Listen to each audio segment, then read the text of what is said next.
888-286-9522. And at this moment, I'd like to welcome Jason Friedman, CEO of Driver Safer, into our distance learning internet radio classroom.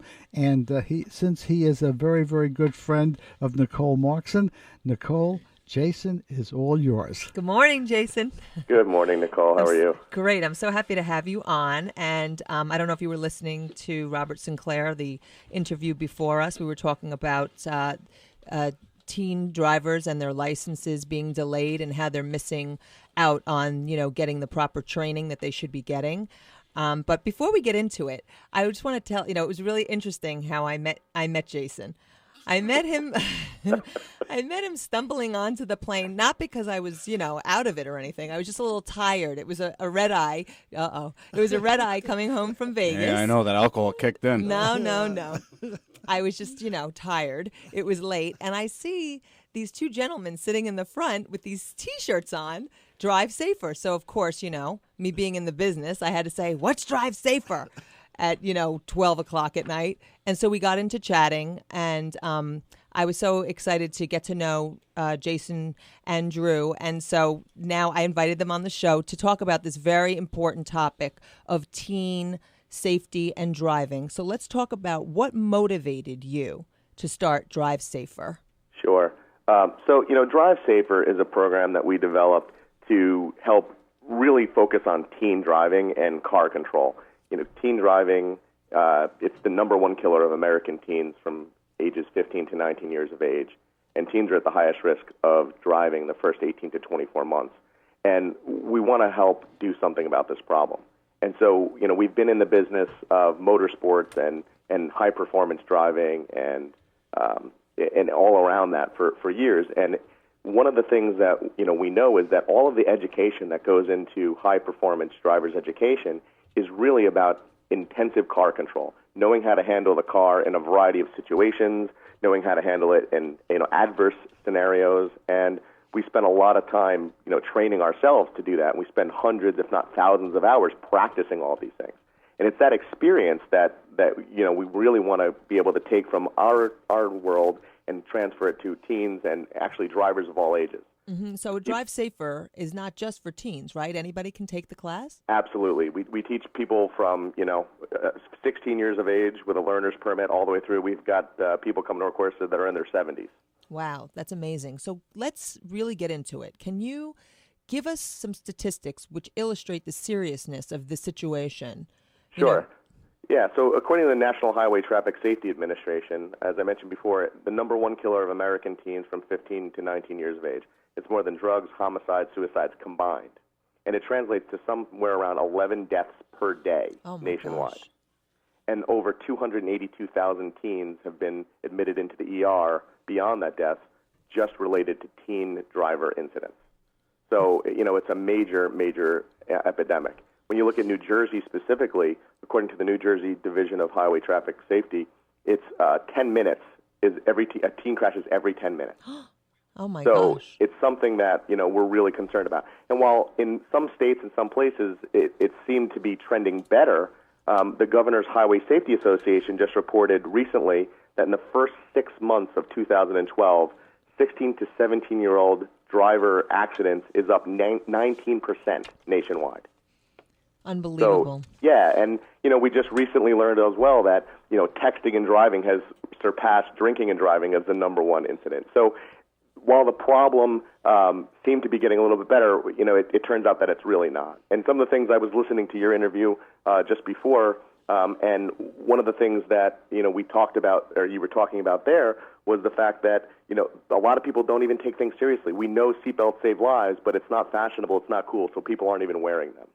It's outrageous. And it is. It's amazing that, and I was saying about the municipalities or the states aren't, in an outcry, or the schools aren't in an outcry over this. And so, you heard us, we were talking about the graduated driver's licensing programs, and we talk about that a lot on the show. So in your opinion, how effective have these programs been? Well, the programs are intended to limit exposure to the highest risk conditions. So, as you mentioned earlier, the situation where you have less drivers in the vehicle, that's a good thing. When they're not allowed to drive at night, where it's a more dangerous time, those are really good things. But what it's really doing is giving less at-bats for having an accident or having an incident. What it's not addressing is the problem. We're not teaching kids how to be better drivers. We're just giving them less chances to be a bad driver on the road. So while it's important and it's definitely helping, we need to add another element to this to really nip the problem in the bud and get to the root cause. Mm-hmm. And as you know, we know parents are left to do the majority of the quote unquote teaching when it comes to driving skills. Is this, this is ineffective, isn't it? Well, yes, more often than not, the dynamic between parents and the kids in the car is not always the best. The student's in the car, he or she is trying to learn how to drive. The parents are stressed out, and they really don't communicate well, and there's a tension.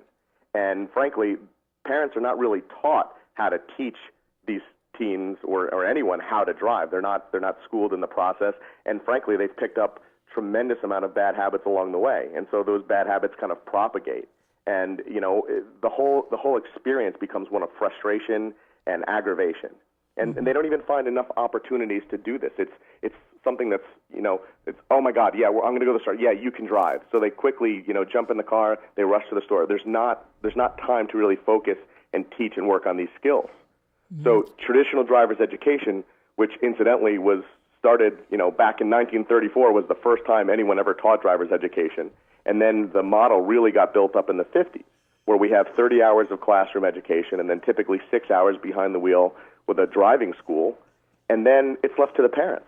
So, the entire time of this learning process, we just kind of say to the parents, okay, here's some guidelines, but, you do it. You figure it out. It's your problem. It's your responsibility. Mm-hmm. And we know how much, time is at a premium for everyone. We're busy. We're running around. We've got more and more to do. We got more and more distractions. And unfortunately, it becomes a lower priority and less of a focus until there's an incident. Mm-hmm. And unfortunately, we want to try and eliminate these problems. People get the experience on how to drive on the job. It's all on the job, and a lot of times it ends up being a person gets their driver's license. They haven't really had enough training. They get a license to be dangerous almost on the road, and then they find themselves in a bad situation. So it might be that they're driving down a highway and it's raining, and they haven't really practiced enough in that kind of condition. And then they find themselves in a problem, and they don't really have the skills to get out of it. And it doesn't work like the video game that they used to. Well, and that's another really interesting point. Video game, we've really become very tunnel visioned. So one of the things that, we teach in our courses is how to open up your vision, and we really teach people how to use peripheral vision. They really aren't able, let alone setting the mirrors. They really don't know how to set the mirrors and eliminate blind spots, but they really don't know how to open up their point of view and how to be able to know what's going on. Awareness is something that's very critical when you're in high-performance driving, when you're in regular driving. You have to know what's going on around you. And you have to leave enough space and have enough escape routes and things to deal with it when you're in these high-traffic situations. And unfortunately, video games is another good example. Yeah, they teach you some of the skills, but you get so focused on that screen right in front of you that you forget that there's a world around you. That's a very good point. What qualifies an instructor or your instructors to teach this course? Sure. So, as I mentioned... And I'm sorry to interrupt you, but also, how are your instructors different than, say, going to Taggart's or something like that? Sure. So, Drive Safer instructors are quite different. First of all, our instructors are teaching car control. We're not teaching basic rules of the road. We're not focusing on how to parallel park or how to, make a left turn signal or whatever. We're teaching you how to really control the car.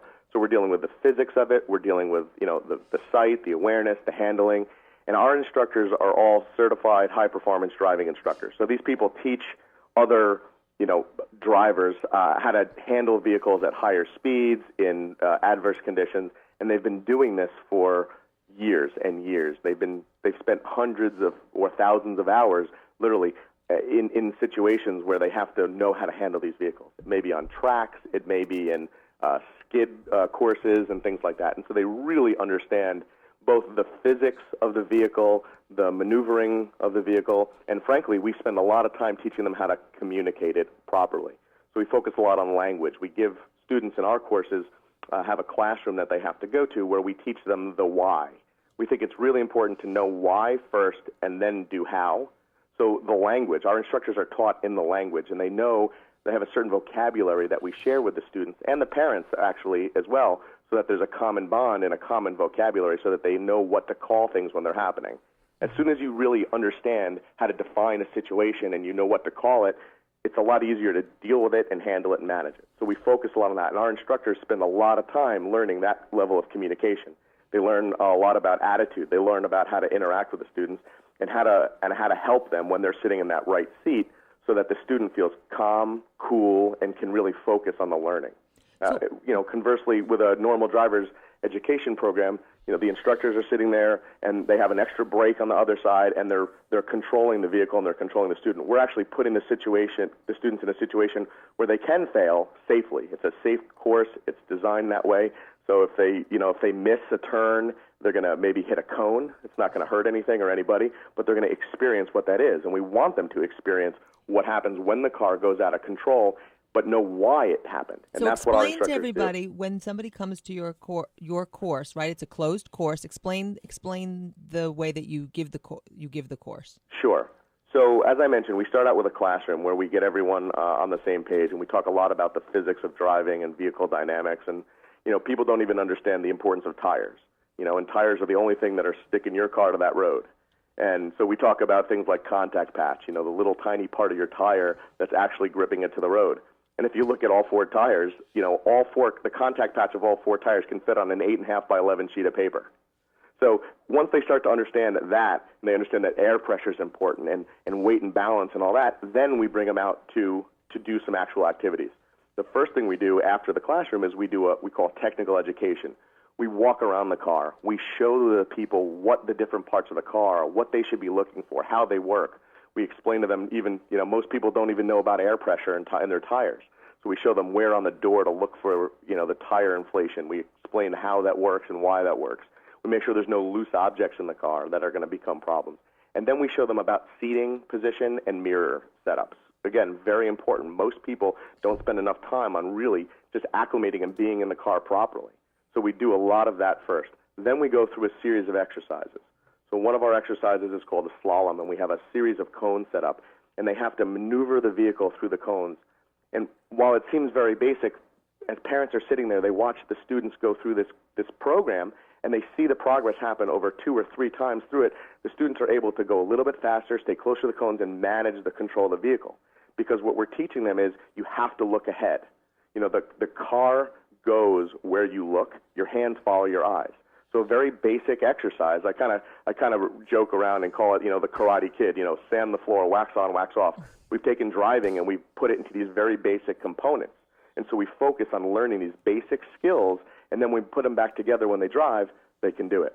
Then we go to a program called braking. Most people have never actually locked up their anti-lock brakes until it's too late. And so we actually engage the ABS system, and so they feel it. A lot of drivers still think that you should pump the brakes. And with ABS, that's the absolute wrong thing to do. The ABS system is pumping the brakes for you. So we put them in a situation to engage them, because when most people step on the brakes and the ABS starts to engage, the pedal starts to pulsate, and they pull their foot off, and then they crash. So we have them do that. We do an exercise called trail braking, where we teach them about braking in turns, and when you do it, how you do it. If you turn and then brake, how that works versus if you brake and then turn. So we let them play with that and experience what that's like so they can see what that happens. Because when people brake incorrectly in turns, the vehicle often goes out of control. We do an exercise called the hazard avoidance, and this is very important. This simulates a deer running out in front of your car. You're driving down the road, someone backs out in front of you, someone swerves in front of you. And again, we don't have enough time to practice these things. And so we put them in those situations where, at the very last minute, they have to make an immediate turn and correct and get out of that situation. And that's another time where when you're driving down the road and you have to swerve out of control, you have to be, confident and clear and understand what happens. If you brake first and then you start to steer, your car's going to go out of control. So they get a chance to practice those. It sounds like you do a lot of different, lots of different exercises that get people to really experience what's really happening. So what, I know that there are probably some other benefits, that if somebody comes to take your class, they get an insurance discount. Sure. Yeah, so they can look towards getting an insurance discount as well as remove. If they have points on their driver's license, they can have the points removed, 2 points removed from their driver's license. And I understand you're having an event in 2 weeks from now, right? How should people contact you to find out about your next event? Sure. They can go to our website at www.drivesafer.com, and they can sign up for an event there. And if not, they can call us on the phone for more information at 973-485-7792. All right, that's terrific. Well, I want to thank you so much for being with us today, and I hope that you'll come back because I know that this topic is a hot topic, and we could talk about it for so long. You know, absolutely. Thank you very much. So it's Jason, amazing. thanks so much for being with us. Absolutely. Thank you, guys. Have a good day. Thanks. Bye-bye.